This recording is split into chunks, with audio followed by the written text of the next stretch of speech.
All right, everyone, welcome to Fiveable and welcome to AP Government. Today, we will be reviewing Unit 3, which is Civil Rights and Civil Liberties. So this is one of the 3 units that's going to be covered on the AP exam. If you guys can hear me, if you just say something in the chat so that I know I'm not talking to myself, and then we'll go ahead and get started.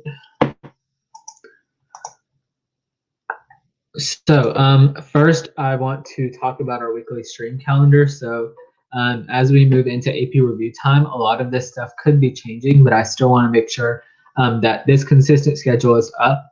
On Mondays, we have math and English. So we have lang and stats at 7, lit at 8. We have our weekly current events at 8:30, and then calc at 9. Social science streams on Tuesdays. So human, geo, and psych are before us, and then gov is at 9 p.m. Wednesdays are science, so environmental and physics are at 7, bios at 8, and chem is at 9. And then world histories at 8 p.m. on Thursdays, and then APUSH and AP Euro are both at 9 on Thursdays. So feel free to take a picture of this. This will be available again at the end of the stream, as well as on our Fiveable website or any of the recorded streams. Again, follow our AP Gov team. So Mondays at 8:30, we do a weekly current events and COVID-19 election update. So that's between Fatima and myself, who are both on the AP Gov team, and Brandon, who's on the AP Lang team. So we kind of rotate and switch off with who does that. That's always on Mondays at 8:30. Our free sessions are our free AP Gov sessions are 9 p.m. Eastern, and then our cram sessions kind of follow a different schedule. So if you are a cram pass member, you can see that schedule on the Fiveable website. If you are not a cram pass member, so far this is the last review or free review that we've scheduled, but that's why I put those 3 polls in there so that we could schedule one for the next 2 weeks before the AP Gov exam. Actually, it might just be next week because I think the next week is actually our exam. So again, if you guys could all answer the 3 polls that are on here so that we can start framing what we're going to do next week. As always, make sure to follow Fiveable on Twitter, Instagram, and YouTube. Also on TikTok. Brandon, who I talked about earlier, he's the one that runs the TikTok, so go follow him on TikTok and all of these other social media platforms. You'll see that we do an Instagram takeover once in a while, so it's specific to a subject, kind of like FRQ practice. So if you're into that or want to participate, definitely follow us on these platforms. A little bit about me. I'm a junior from North Carolina, and I love politics. I took it last year as a sophomore, and I got a 5 on the exam, and I'm super excited about Fiveable. So if you've seen me streaming, it's probably in Gov, current events, or APES, so I kind of do a little bit on the STEM side and the humanities side. So hopefully I'll see you again at another stream. So in terms of just an overview of what your exam is going to look like, everyone in the world is going to have to take it May 11th at 4 p.m. Eastern. So you can convert it to your time zone. But question 1 is going to be the argumentative essay, which is going to be 60%. Question 2 is going to be the concept application, which is worth 40%. So the argumentative essay rubric has been modified. If you go back a few weeks, I believe it was on the 6th of April or something like that, I did a Q&A session and went through how to write the argumentative essay. So if you want to get more information on that, you can see that on the Fiveable website. In terms of the units that are covered, units 1, 2, and 3 are covered. So basically, and I know I've seen some of you guys before, like I've said, they've kind of kept the AP US government and taken out the in politics part. The politics stuff comes up in unit 4 and 5, but the exam is going to be concentrated on 1 through 3. So we did the unit 1 review last week, and we're doing the unit 3 review today. So before we get started, like I mentioned, I think I emailed some of you guys, if you guys were registered before 4 p.m. today. I emailed you guys and asked you if you had any questions, you could fill out the link on the Fiveable community website. So in the future, if you ever have questions before a stream, you can just go down where that stream is and click on discuss and ask a question so that we could put those questions in our stream. So I believe Japesh is the one that had this question. And he asks, what exactly is double jeopardy? And if we have time, can we go over the basic differences between the types of courts? So double jeopardy is kind of related to what we're going to talk about today. A lot of what we're going to talk about today is civil liberties and the Bill of Rights. So double jeopardy is basically being tried twice for the exact same crime after a decision was already made. So let's say somebody committed murder for person A. They can't be charged again for the murder of person A. So if they were acquitted and then later new evidence comes up that shows they actually did murder that person, you can't go back and change that ruling.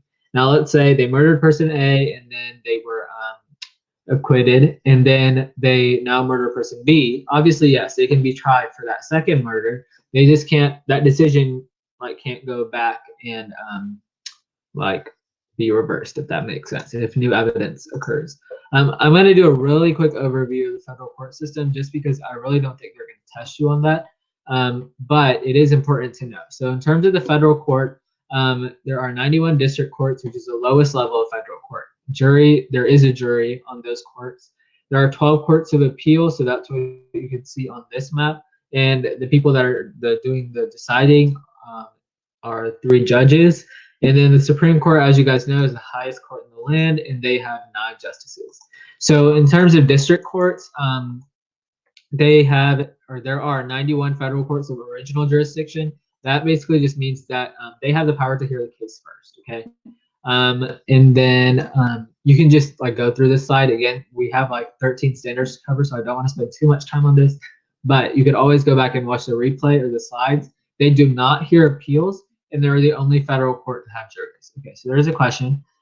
Can someone still be tried by the same crime, but by the state and the federal government separately? So yeah, that's like an appeals process. So let's say I'm tried at the state Supreme Court for a crime, and it turns out that I don't agree with the decision. I can appeal the case or file a writ of certiorari and get it tried by the Supreme Court, right? So if it's still the same crime and you're still progressing in that manner, then that works. But you can't be tried for the same crime. Let's say if again, like I used with the example before, if someone murders another person and they're acquitted, if new evidence comes up later, they can't be retried, if that makes sense. Okay. Continuing on with the court system, 98% of criminal cases in the United States are heard in state and local courts, not a federal court, because in order for it to be in a federal court, they have to have committed a federal crime. And if you lose the case, you can just appeal to the higher court. I talked about those higher courts of appeal, so that's the second level in the federal government's judicial system. Each court serves at least 2 states and has between 6 to 28 judgeships. There's a panel of normally 3 judges, and basically here it's correcting errors of procedure and law. So not necessarily did he actually do it or not, but rather was he tried correctly? Did he get all of his rights? There's no trial or testimony for that reason. In terms of the Supreme Court, they have both original and appellate jurisdiction, mostly appellate, but they do have some original if a state is suing another state, stuff like that. Only the Supreme Court can decide. There's 9 justices, 8 associates, and 1 chief. And right now, so the balance, I believe, is 5-4 on the Supreme Court. So the conservatives have a majority right now. Very unlikely to get your case all the way up to the Supreme Court.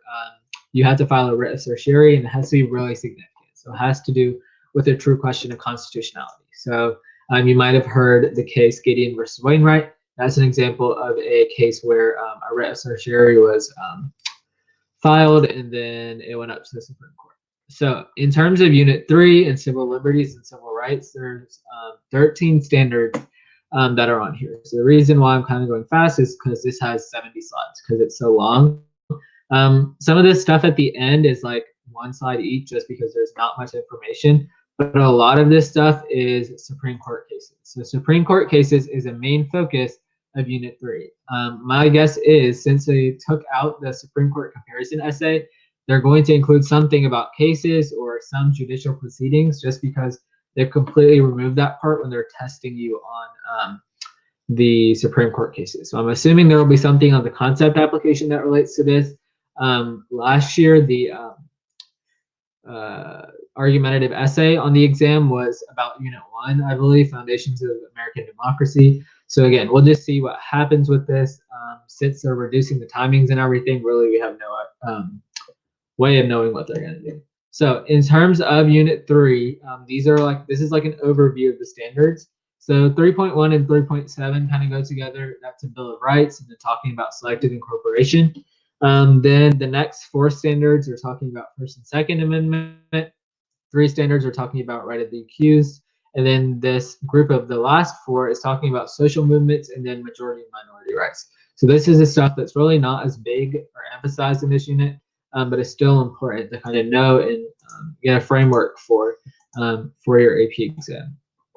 So let's go ahead and get started. If anyone has any questions at any time, you could put it in the Ask a Question tab. You could put it in the chat, and I'll try to get back to you, talk about it as soon as possible. Again, if you're just joining, make sure you answer the poll, because that's gonna basically, I guess, decide what stream we do next week, because right now there's nothing scheduled for next week.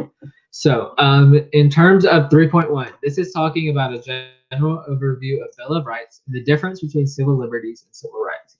So this is something that I think is important to know, because those terms and vocab terms are commonly confused. Civil liberties are basically anything that you can find in the Bill of Rights. They're constitutional rights, and they protect individuals from the government. So some examples in the First Amendment: you have speech, religion, the press, fair trial. In terms of, and like I said before, it's just the Bill of Rights. In terms of civil liberties, those are the things that basically you're protected from discrimination based on your physical characteristics. So if you look at laws against racial discrimination, laws against gender discrimination based on nationality, any legislation that deals with that has to do with civil rights. Those aren't necessarily civil liberties, because it's not like you're having the freedom of speech, right? You're just being protected here against discrimination based on your literally physical characteristics. In terms of the history with this, there is something that you should know that connects back to Unit 1 with foundations of democracy. When the Constitution was going to be ratified, the Anti-Federalists were basically like, we're not going to do anything unless you draw up a list of Bill of Rights, because they were afraid that this was going to turn into a monarchy like Britain, and then we'd all be doomed again. So eventually, as soon as the Constitution was ratified, that was the first act of Congress, basically. They passed 10 amendments known as the Bill of Rights. And when the states ratified those amendments in 1791, that's when they became a part of the Constitution. So again, the Bill of Rights was designed to protect these liberties, and then civil rights kind of fall under that as you go along, I guess. And the other thing, so I accidentally moved on, but the Bill of Rights is a part of the Constitution. So let's say on your argumentative essay, they're like, use the Constitution as a piece of evidence or whatever. So they're gonna, give you a few documents that you have to use as evidence. If they say the Constitution, you can use anything from the Bill of Rights as well, because the Bill of Rights is a part of the Constitution. Any amendment to the Constitution is part of the Constitution because it's a change. Okay, so if that makes sense. I know last year that was a big confusion because people thought the Constitution was just the original document, but the Bill of Rights isn't a separate foundational document on your list. It's part of the Constitution. Okay, so before we move on into the First Amendment at 3.2, does anyone have any questions on 3.1?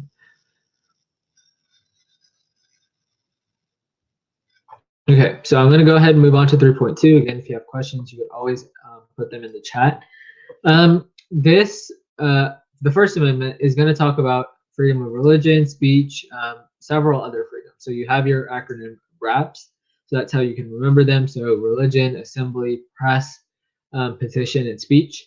In terms of religion, there are 2 clauses in the First Amendment. Does anyone know what those are?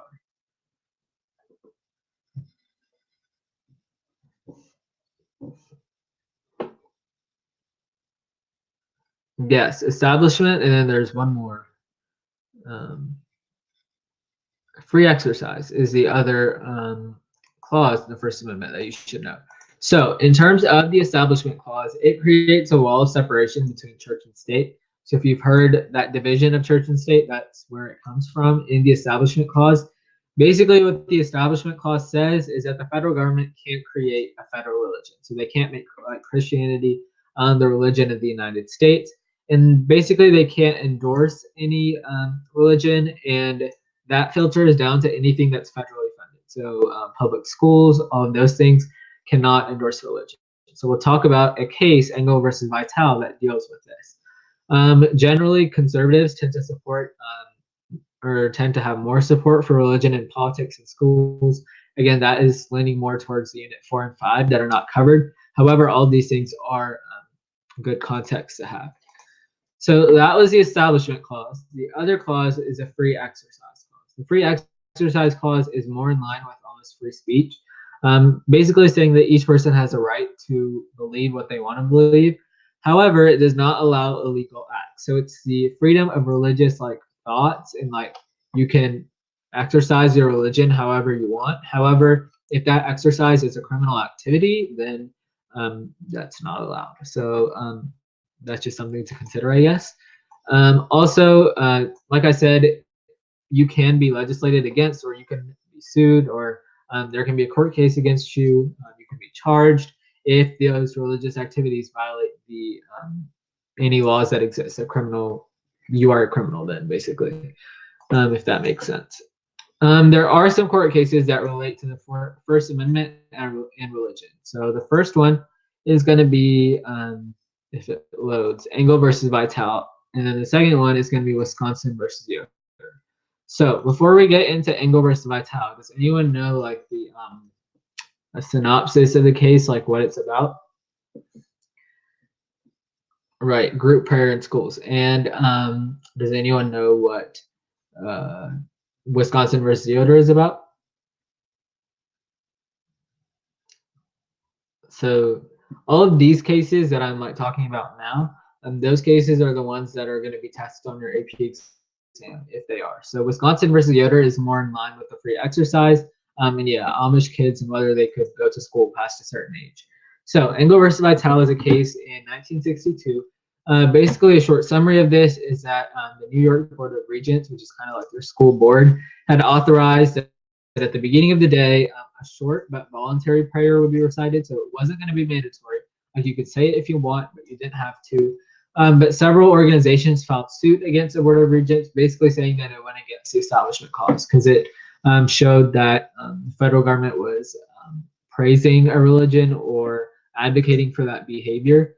The New York Court of Appeals actually dismissed those arguments, so it ended up going on further to the Supreme Court. So this is what I think Rohan was asking, right? Yeah, before. So this was not necessarily a crime, but that case was tried more than once. So it was tried once at the state or local level, and then tried later at the federal level. So in terms of the constitutional issue that Engel versus Vitale dealt with, basically the prayer was voluntary and non-denominational. So it didn't adhere to a specific religion, and you didn't have to say it. However, it still goes against the Establishment Clause because it still advocated for the presence of religion and religious activity. So people that didn't have a religion or didn't feel that they wanted to participate in religious behavior might think that they have to just because this is happening. The end result was that states could not hold prayer in public schools, even if it was voluntary, even if it did not adhere to a specific religion, because the act of prayer itself is a religious activity. So that was kind of their logic in making that decision. Again, like I said, anything that's federally funded can have this applied.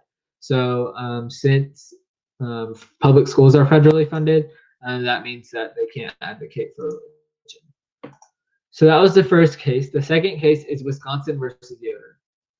Wisconsin versus Yoder, again, like Sandra said, dealt with Amish kids and whether the parents would have to be forced to send their kids to school past 8th grade.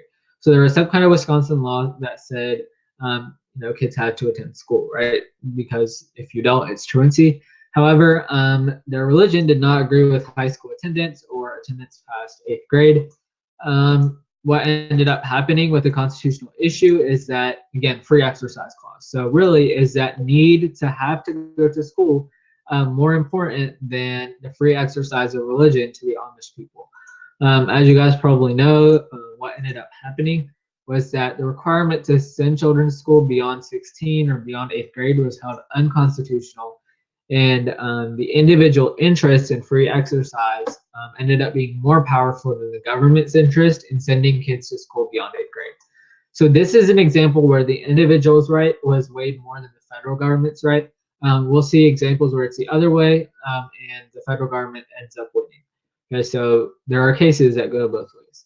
So that's all for question 3.2. So we kind of answered this already. But does anyone have questions in terms of freedom of religion or those Supreme Court cases or rulings, etc.?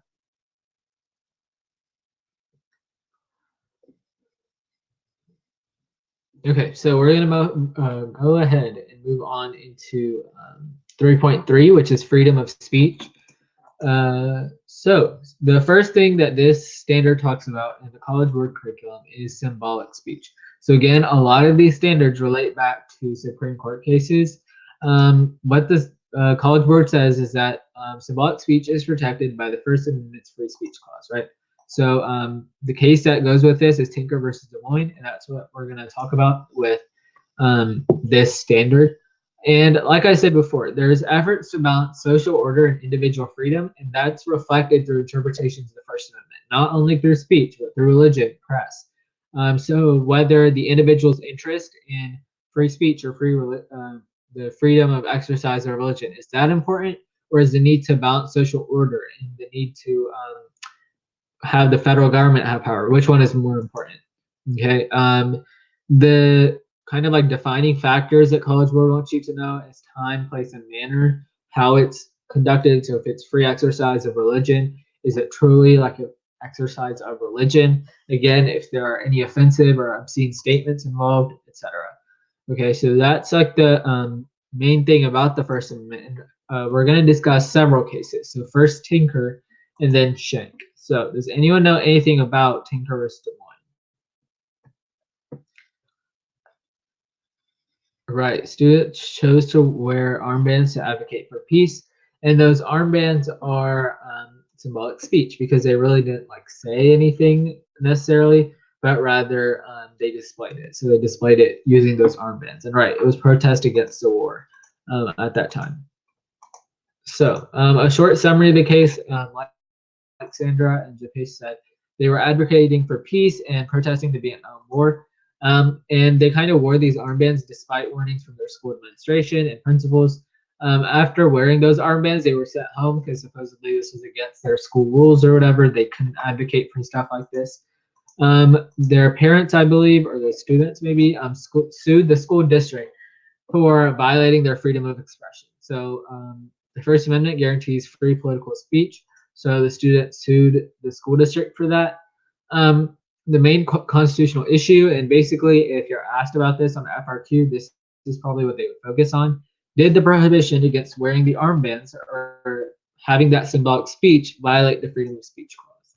Okay, as you guys probably know, the result was that students do have free speech rights at school, and to justify the suppression of speech, it must substantially interfere with school operations. So if you look at a case, I believe it's called like something school district versus Fraser. I believe it's Bethel school district versus Fraser, something like that. Basically, the kid gave a super like inappropriate speech, and then he was expelled, and then he sued the school or the school district.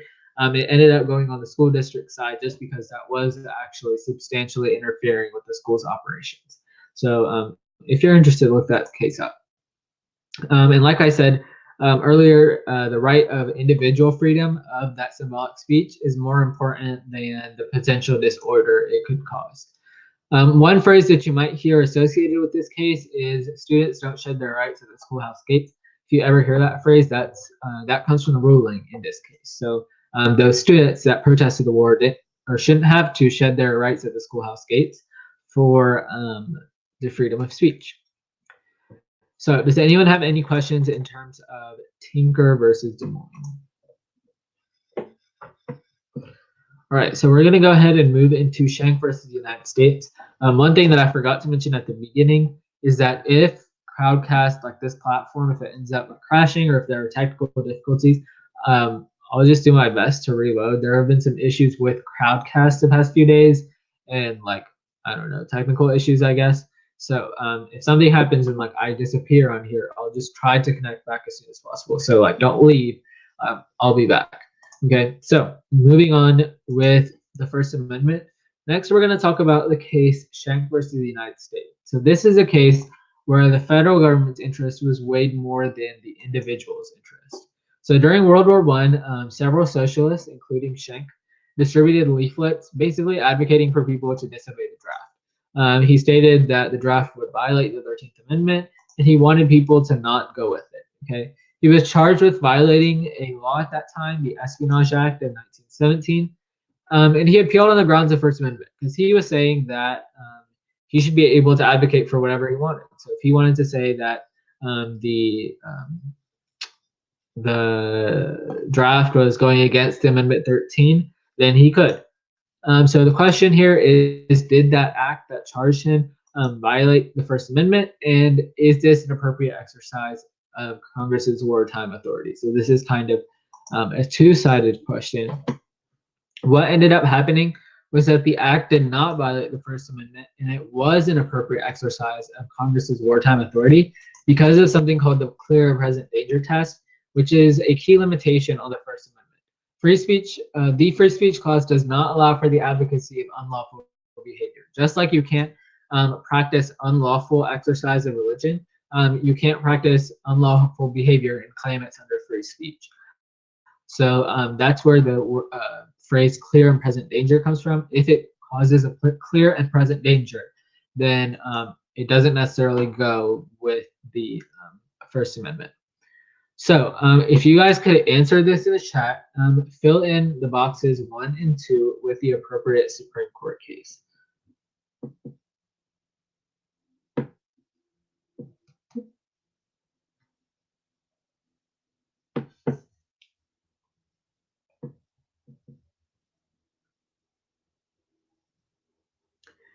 Yep, 1 is Tinker, and yes, all of you that said that, correct. 1 is Tinker, and then 2 is Schenck. Because Schenck, it went with the federal government, Tinker went with the individual.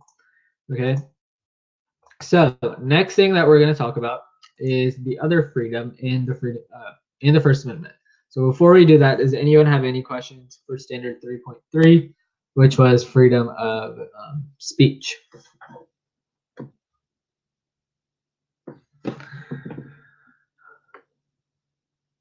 Okay, so let's go ahead and move on into the freedom of the press. So some words to know and some commonly confused words are going to be libel and slander. Libel is written defamation, so anything that's actually written, and attacks a person's name or reputation. The key thing here is that there has to be a proof of malice. That's really hard to prove, and it's really hard to prove that it's intentional, which is why it's hard to like sue someone for libel. Slander is basically the same thing as libel, except it's spoken. So those are like, I guess, two different ways that you can go against someone if you wanted to. In terms of prior restraint, that's just limiting the freedom of the press by preventing publication. There is a case that goes with that. Does anyone know what case that is?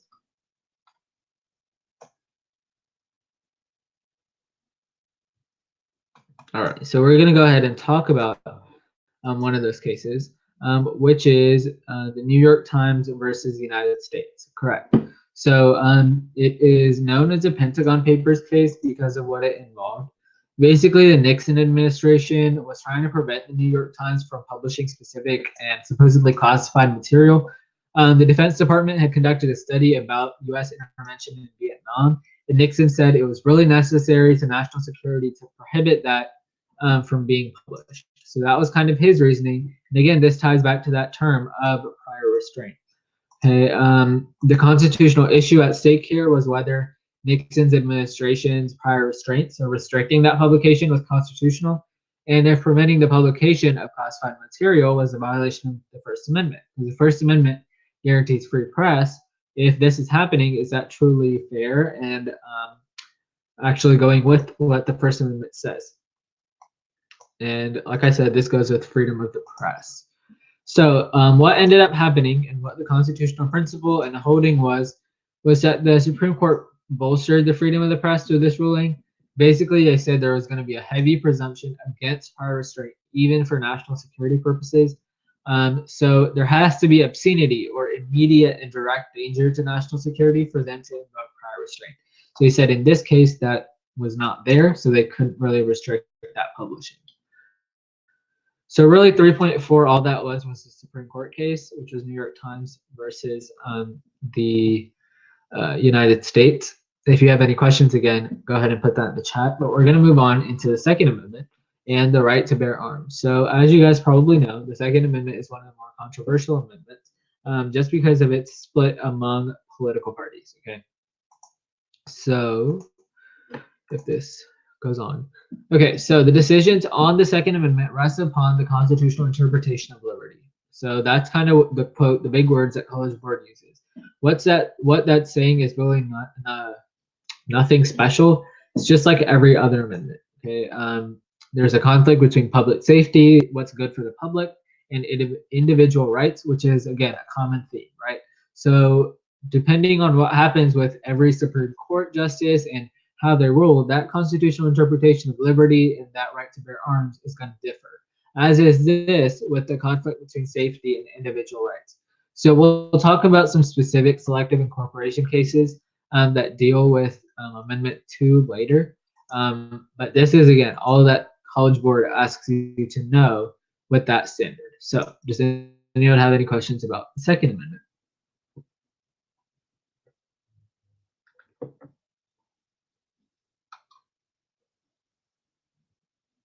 All right, so let's go ahead and get started for 3.6, which is balancing individual freedom with public order. So this is a common theme. Like I said, we've seen across probably every standard that we've done. There's always been a conflict with this in the judicial branch and like which way they should go. So some people, the population generally favors the individual freedom, but the government generally favors public order because that's uniform and across all people. That's just something to consider always. The two examples that we're going to talk about first is going to include the Eighth Amendment. So the Eighth Amendment has interpretations involving cruel and unusual punishment. So there's a difference at the state level in terms of who supports that and who doesn't. In terms of the Second and Fourth Amendment, there is public safety in terms of guns and privacy, and then should the government have control over firearms, the collection of warlike data. So after 9/11, the government has the authority through several pieces of legislation to collect a lot more of our technological data than before. So again, that's just something to consider with the Second and Fourth Amendment. We're going to talk about that in a little bit more detail in just a minute. So with the Eighth Amendment, opponents of the death penalty use the Eighth Amendment to justify opinion. So the Eighth Amendment is kind of going at the extreme. So it's saying no cruel or unusual punishment, and then no excessive bails or fines. The death penalty, people that oppose it obviously say that it's a cruel and unusual punishment, and that therefore you should not do that. There have been limits by the Supreme Court on when the death penalty can be applied. However, it's still constitutional, so it's still legal in the U.S. If you want more information about how that came to be and the concept of the death penalty, you can check out this case, which is Gregg versus Georgia. I'm not going to go into detail with that, again, just because this unit is the one with all the required Supreme Court cases. So I want to be able to focus on this. One thing that I think maybe you'll see with the concept application is like a political cartoon. Generally, I guess that is almost a quantitative analysis sometimes. Like it tends to fit in better with that since the quantitative is about a graph or a picture. But yeah, so get good at analyzing political cartoons. Maybe look up some stuff about how to analyze a political cartoon in case you're asked to do that for the concept application. So at the beginning of this standard, I said we're going to talk about the Eighth Amendment and then the Second and Fourth Amendment in terms of guns, and then Fourth Amendment in terms of privacy. So like I said, after 9/11, we had a huge increase in the power given to the federal government. So there was a creation of the Homeland Security Department. So that was part of the cabinet, the president's cabinet, and of course still is today. There was much more government involvement in investigations and prosecution of suspected terrorists, etc., in the United States. one key piece of legislation that College Board mentions is the Patriot Act. So the Patriot Act increased federal powers in investigating potential terrorists. So whether that be through tapping phones, voicemails, if there's a court order. So that's something to think about in terms of the Fourth Amendment. The Fourth Amendment says there's no unnecessary searches and seizures. So like, does this fall under that? Again, it's all a debate. And like I said before, it's all based on the constitutional interpretation of courts at that time. So that could easily change from time to time. You know, generally courts tend to follow precedent or stare decisis, but not always. Like, it always reverse precedent. So again, just something to think about as you prepare for your AP exam. So that was 3.6. The next standard is going to talk about selective incorporation. So does anyone know what selective incorporation is, or have any questions on anything we've done so far?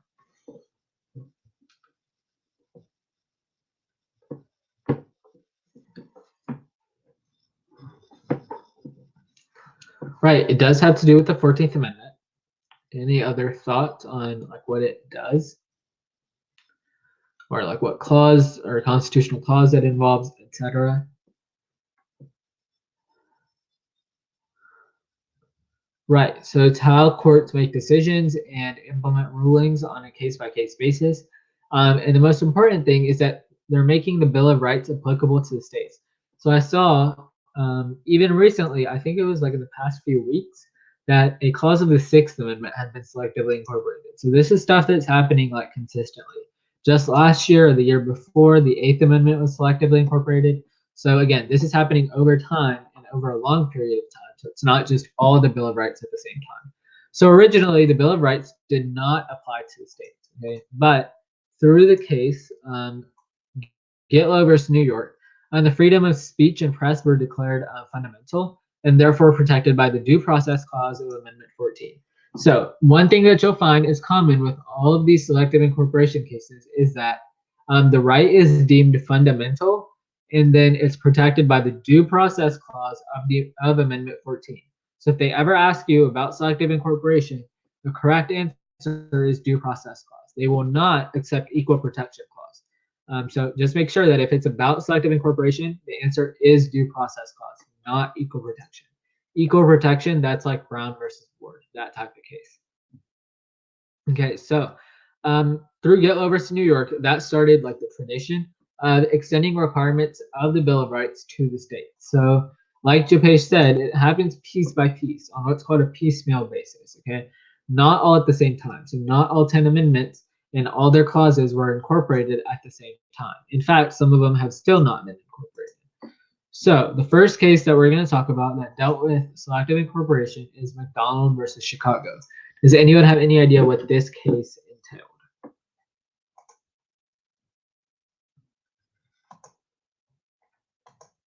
Or like anything about the case, like amendment that it dealt with? Yes, Second Amendment and owning a gun, making the right to bear arms applicable to the states. Yes, you guys are correct.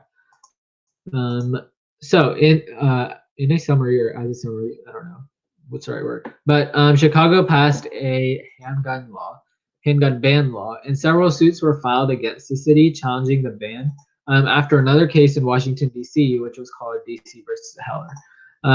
The court had held that a D.C. handgun ban violated the Second Amendment, so it had kind of happened in D.C., but I believe it was a federal court since it was Washington, D.C., and it hadn't been applied to states yet. So that's what McDonald versus Chicago is trying to do. So in Washington, D.C., since the law had been enacted by the federal government, it didn't really deal with that Bill of Rights piece yet. But this one did because it was in Chicago, not in D.C. So the applicability of the Second Amendment to the states was argued, and whether the Second Amendment's right to bear arms, which is interpreted as an individual right in D.C. versus Heller, also applied to the states.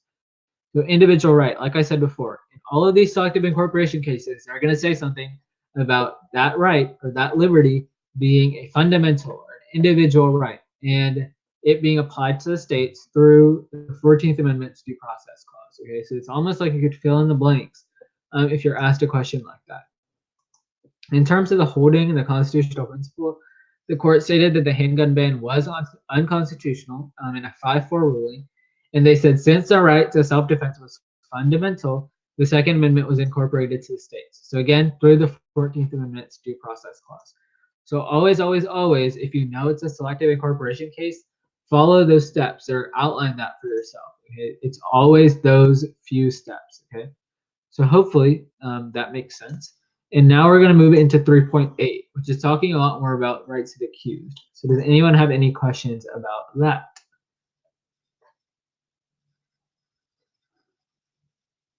Or what we talked about?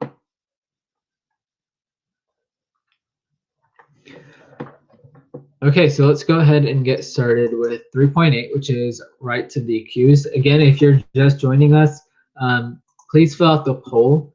I'm really emphasizing this just because we don't currently have a free review scheduled for next week. I believe next week is the last week before your AP exam, because I think your AP exam is the next Monday. So we really want to schedule something for next week. So if you fill out the poll, then we'll be able to use what you said to guide what we do, I guess. So please fill out all 3 of those polls that are there. So one of them is which unit are you most comfortable with, which one are you less or least comfortable with, and which FRQ are you most worried about. All right. So 3.8 is talking about due process and the rights of the accused. And the first theme in here is restricting individual liberty.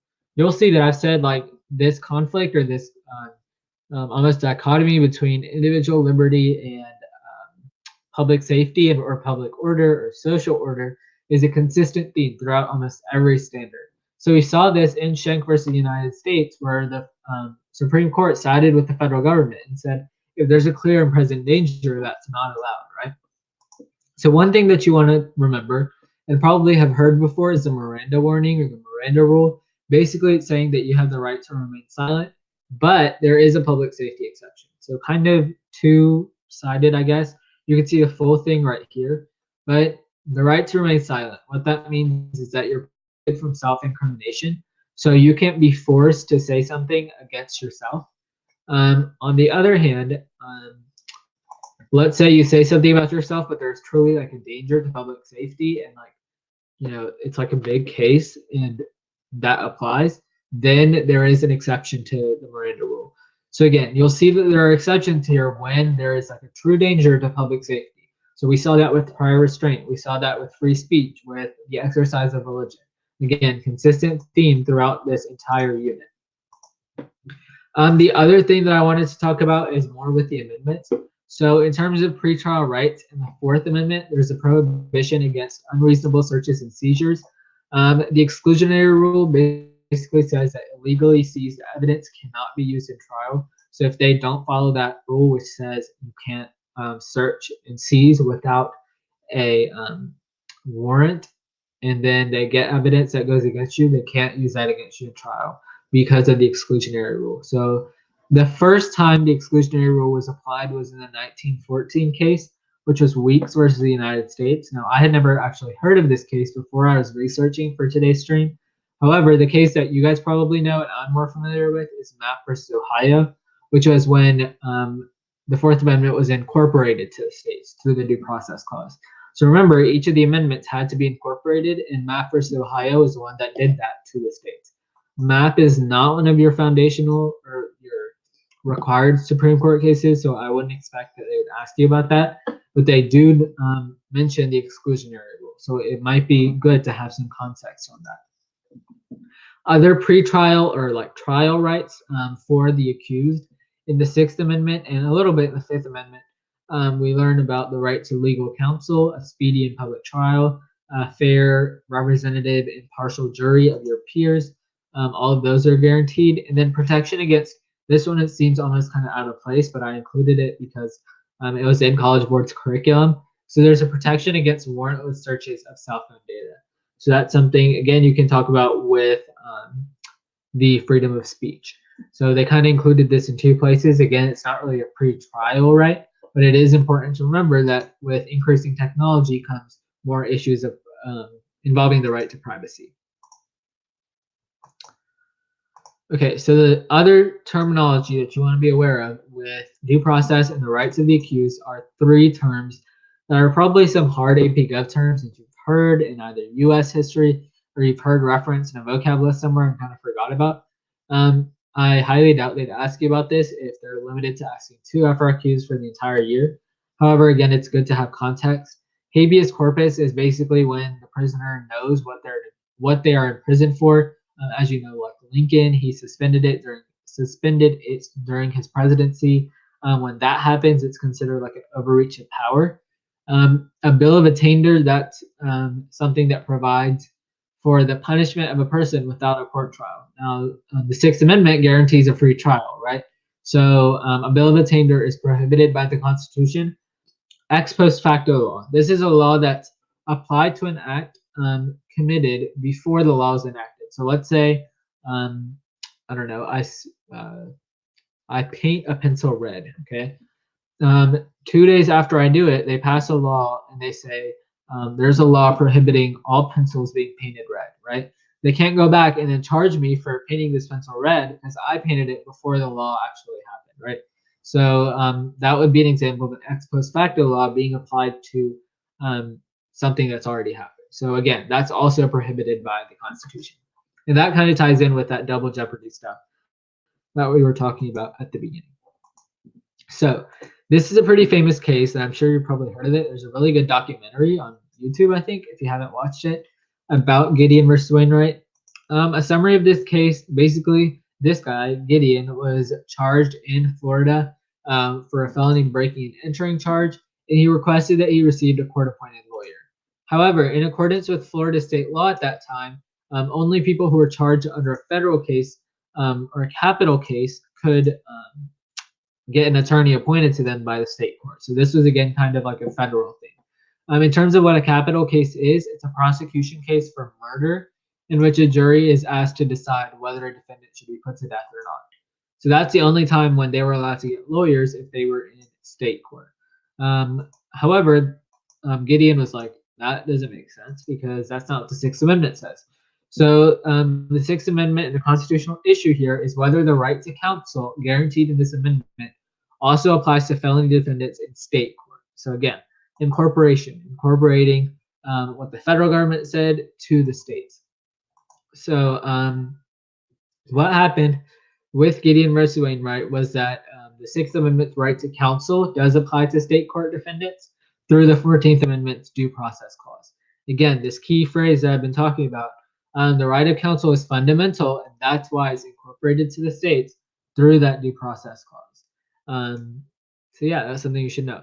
This part of the Bill of Rights now applies to the states. Again, you'll see how only the right to counsel was extended to the states, right? So it happens piece by piece, not all at the same time. So this is a good example of how not even the entire Sixth Amendment was incorporated, just that tiny little bit that Gideon appealed. Okay, so that was 3.8. Does anyone have any questions on that standard?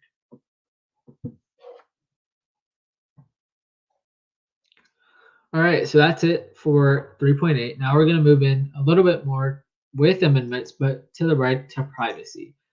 So you guys probably know there's no like Bill of Rights or no amendment that specifically says all citizens have their right to privacy, right? It's not specifically mentioned in the Constitution. However, the due process clause is interpreted as implying this right.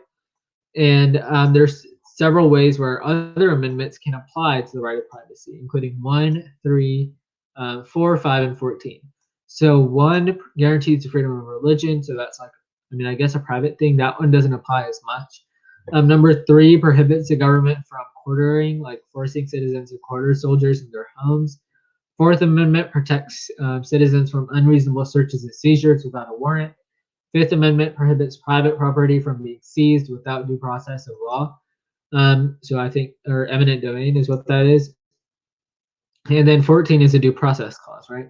So all these amendments kind of tied together present a general right to privacy. Okay, so that's what is discussed on that slide. A case that goes with the right of privacy is a famous case and recently a little bit more controversial case. So that's something that College Board mentions is that it's still being debated in modern times, is Roe versus Wade. So Roe versus Wade, Norma McCorvey, who is Jane Roe, so that was like her like nickname or whatever, like it's not the public name that they put out with the cases. She wanted to have an abortion, but she couldn't legally have one in Texas at the time because they prohibited abortions except in cases where the mother's life is in danger. So the legality of that law was questioned in the case, and the constitutional issue was in several cases before this, the court had ruled that the Bill of Rights creates what are called zones of privacy in 1, 3, 4, and 9. Now the court had to decide whether a woman's right to privacy fit within those zones or that broad right to privacy. Because there is no explicit guarantee of the right to privacy, it's kind of difficult to guarantee that sometimes, and that's why it becomes controversial. But in the previous case, they did guarantee privacy through those zones. So that's what the constitutional issue was here. So what ended up happening, as I'm sure you know, is the implied right to privacy. So the court ruled that the abortion or an abortion is within that implied right, and they incorporated this fundamental right to the state. So here, they actually incorporated a right that's not explicitly mentioned to the states, and this actually expanded the definition of privacy. Okay, so that was all for 3.9, and that was really the last big standard. The next ones are pretty small. So does anyone have any questions on anything that we've covered so far? Okay, so I'm going to go ahead and move on into social movements and equal protection. So remember at the beginning, we talked about the differences between equal or civil rights and civil liberties. Civil liberties is what we've talked about so far. Anything that's guaranteed by the Bill of Rights. Civil rights are things that protect individuals from discrimination based on their physical characteristics. So this could be race, gender, sexuality, national origin, religion, all of those things fall under civil rights. So it's guaranteed, or these civil rights are guaranteed to citizens through due process, equal protection, and legislation. So the previous civil liberty stuff is guaranteed through Bill of Rights and Selective Incorporation. Here it's a little bit different, and this relates to the Equal Protection Clause. So last year on the Supreme Court comparison case essay, the first question was like, Brown versus Board of Education was the case they were talking about, and the first question was, which clause of the 14th Amendment does this go with? And the correct answer was equal protection. If you said due process there, that was counted wrong, right? So you have to make sure you know these two clauses apart, just like establishment and free exercise, all of those things. So some examples of the Equal Protection Clause and how they work include civil rights, which includes your foundational document of the letter from Birmingham Jail, women's rights, and some like more in terms of women's rights, like pay and the modern equality movement, voting, etc. So I'm going to talk a little bit just about some of these things. So first, I'm going to talk about civil rights. And going back to the history of racial equality, so the Dred Scott decision in 1857 basically established the principle that national legislation couldn't limit the spread of slavery.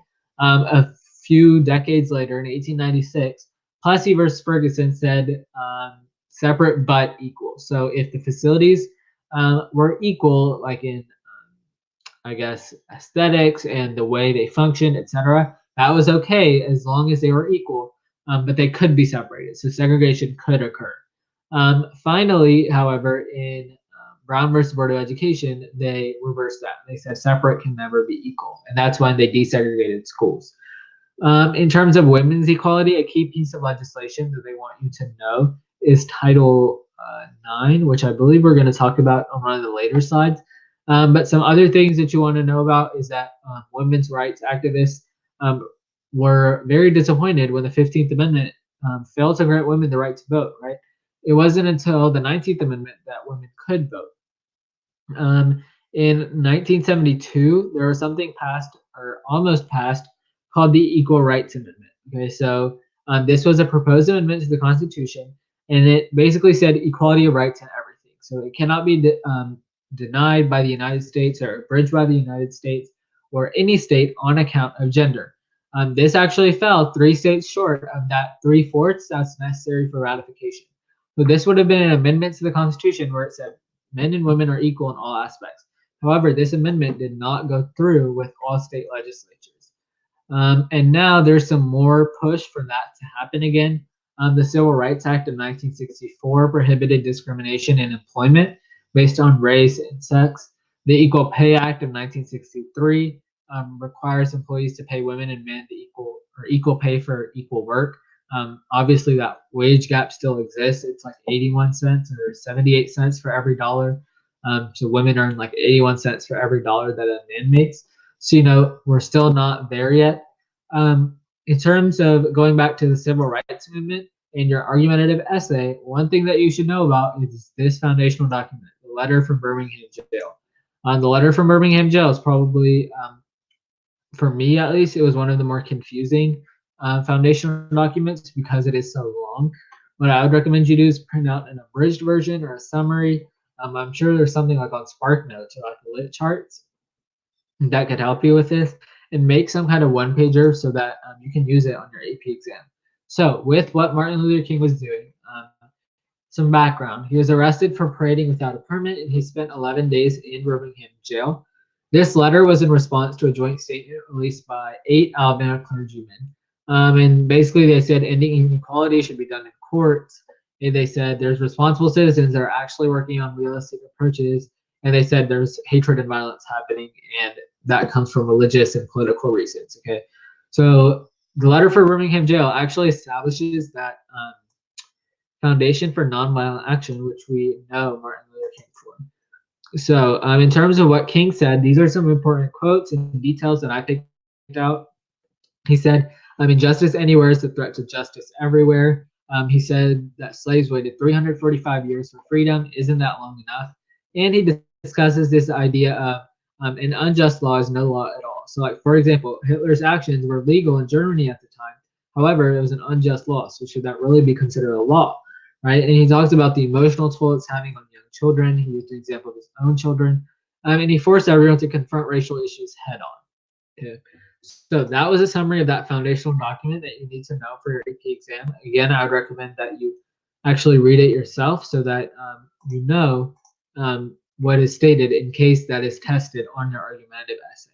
Basically, the two ways they could test civil rights and civil liberties on your AP exam is either through your argumentative essay and this being one of the documents, because I'm pretty sure this one and the Constitution are the only foundational documents that are in this unit.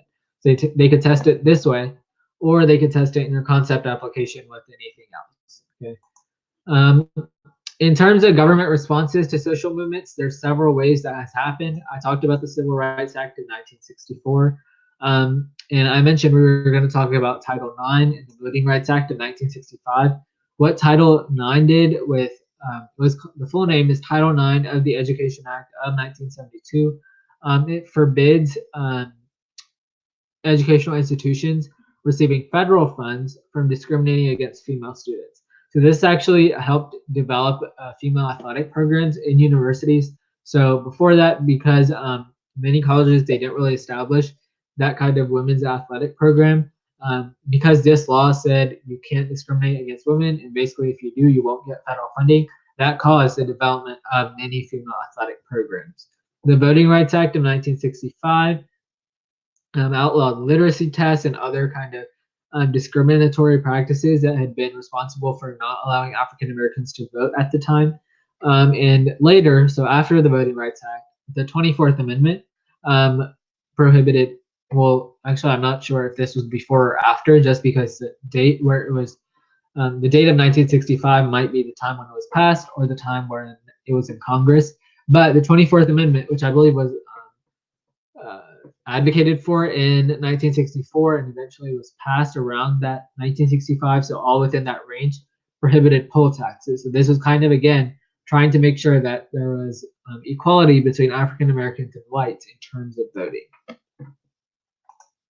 Okay, so that was 3.11, but 3.11 also talked about court cases and how that can help with what they do. So, or what the government response is. Brown versus Board of Education is one of the most famous cases in U.S. history. You probably heard this a million times, but it dealt with racial segregation of schools. At that time, African American students had been denied admittance to public schools, and many argued that this was in violation of the Constitution. The constitutional issue here, again, was an equal protection issue Previously, like I said, Plessy versus Ferguson had held that segregated facilities were legal as long as the facilities were equal. So separate but equal is what they said. This case ended up reversing that. Uh, the Supreme Court ruled that separate but equal is inherently unequal, and they said that segregated schools allowed by the previous Plessy case um, were declared unconstitutional. So this had a huge impact on our country. It required the desegregation of all public schools, any school that was federally funded. So one of the most impactful and most known Supreme Court cases in our history. These are some key concepts that go with this. I'm not really going to go into detail with this because this is really like Unit 2, but I would recommend going through those when you go back and review Brown versus Board. In terms of the next standard, 312, this is talking about balancing majority and minority rights. So there have been court cases, pieces of legislation, etc., that have restricted and protected minority rights. So one example I've already talked about with African Americans getting restricted access to the same facilities as the majority white population. Here, the rights of the majority were strengthened. Well, first they were weakened through Plessy, but then that was changed with Brown versus Board, and eventually the rights of the minorities were strengthened. In terms of another example with this and how the strengths of the majority were strengthened is gerrymandering. So there have been court cases, pieces of legislation, etc., that have restricted and protected minority rights through gerrymandering. So in 1990, several state legislatures created like really weird districts. They were shaped oddly, and it was clear that the motivation was race. So minority voters would get their representative in, like numerically, they would be able to elect whoever they wanted. Remember, drawing state districts is all done by state legislatures. So generally, if it's a Democratic legislature, they will draw them to favor them. If it's a Republican legislature, they will draw them to favor the Republicans. So that's something to think about. One of your court cases is not mentioned in the College Board for this unit, but you should know it, is Shaw versus Reno. That's talking about majority-minority districts and how in the future they must be held to strict scrutiny. Basically, in later decisions, if race is a prominent or predominant factor, those districts can be declared unconstitutional. So you'll see several cases about that later. So I've talked a lot about basically strengthening majority and minority rights and Brown versus Board, etc. Does anyone have any questions about that? So any of the past few standards that I've talked about. Okay, so the last standard is going to be 313, which is affirmative action. Affirmative action is just a big word for remedying past discrimination by the government and requiring federal agencies and universities and employers to take that into consideration when they select job applicants or admissions or like students for admission at their university. Some justices say that the Constitution is colorblind and doesn't reference that. Some say it forbids racial classifications that are designed to harm minorities, but it doesn't forbid those that are designed to help. So affirmative action technically helps minorities. So that's some people's arguments. So some arguments for affirmative action are that it helps make up for those past injustices, and it would help increase the number of women and minorities in desirable jobs, and that's important. Some arguments against affirmative action is that it can create reverse discrimination that unfairly penalizes like people that are in the majority. And then critics also say that laws and policies should promote equal opportunity, not equal results. So equal results is kind of what affirmative action goes for, making sure that minorities like are able to get jobs or get government positions or get into universities. However, equal opportunity, on the other hand, that's making sure everyone has the same resources in order to hopefully achieve equal results without like government intervention like this. So those are some of the arguments against affirmative action. Again, I don't think this will probably be a topic that's tested on this year's AP exam just because it's a small topic. But yeah. So we talked all about Unit 3, 13 standards. We talked about Bill of Rights, Selective Incorporation, First and Second Amendment, rights to the accused, social movements, majority-minority rights, and then we talked a little bit about the structure of the judicial branch at the beginning. So does anyone have any questions with anything Unit 3 related, AP Gov related, fileable related. So like it doesn't have to be something that I covered in this stream. It could be literally anything that we've talked about ever.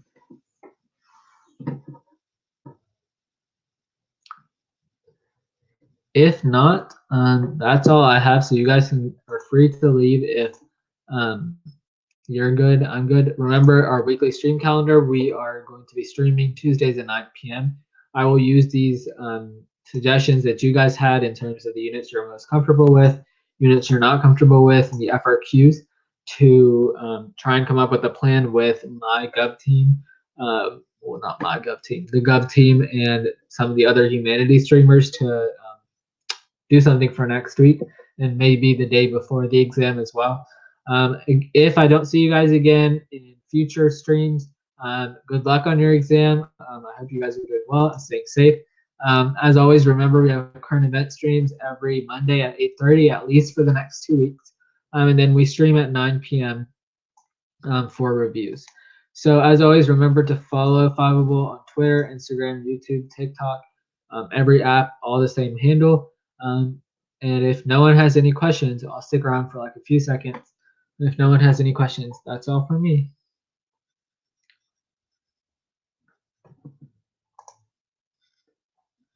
All right, everyone. Thanks so much. Have a great night.